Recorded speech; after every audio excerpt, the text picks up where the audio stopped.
بسم اللہ الرحمن الرحیم۔ Thank you Voice News. یہ جو ابھی سپریم کورٹ آف پاکستان نے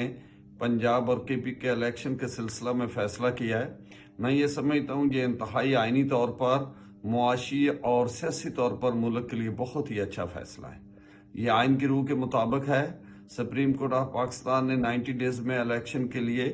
الیکشن کمیشن آف پاکستان، صدر پاکستان اور کے پی کے گورنر کو جو احکامات جاری کیے ہیں وہ بالکل صحیح ہیں اور اس وقت ملک کی ضرورت تھی اور آئینی طور پر بہت ہی اچھا فیصلہ ہے۔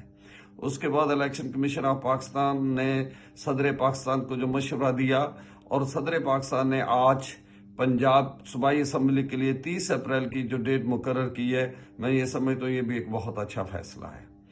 یہ ملک ہمارا اس وقت زبزب کی پوزیشن میں، معاشی طور پر بہت ہی حالات خراب ہو رہے ہیں اور انشاءاللہ اس الیکشن کے بعد ایک اچھی مضبوط منتخب حکومت آئے گی اور اس حکومت آنے کے بعد ہم معاشی طور پر اور سیاسی طور پر انشاءاللہ ہمارا ملک مستحکم ہوگا۔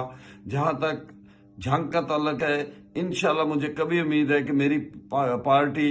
P T I, Pakistan Tehreek Insaf, مجھے پی پی 126 سے ٹکٹ ضرور جاری کرے گی اور انشاءاللہ میں ٹکٹ جاری ہونے پر اس حلقہ سے جنگ کی ترقی کے لیے الیکشن ضرور کنٹیسٹ کروں گا۔ جنگ جو تقریباً 200 سال پرانا ضلع ہے، یہاں کوئی انفراسٹرکچر نہیں ہے، یہاں پہ سیوریج اور سڑکیں بالکل نکارہ ہو چکی ہیں،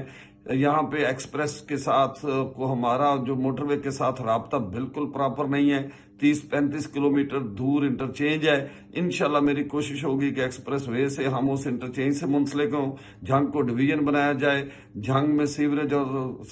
گلیاں سڑکیں بالکل نئے سرے سے بنائی جائیں، جھنگ میں میڈیکل کالج بنایا جائے، جھنگ میں ٹیکس فری انڈسٹریل زون بنایا جائے۔ میں انشاءاللہ ان مسائل کے لیے، جنگ کی عوام کے لیے یہ الیکشن کنٹیسٹ کروں گا۔ جس طرح 28 فروری کو الیکشن کراؤ ملک بچاؤ ریلی میں عوام نے میرا ساتھ دیا ہے، میں سمجھتا ہوں انشاءاللہ یہ عوام مجھے منتخب کرائے گی اور میں جنگ کی عوام کے مسائل حل کرانے میں اپنا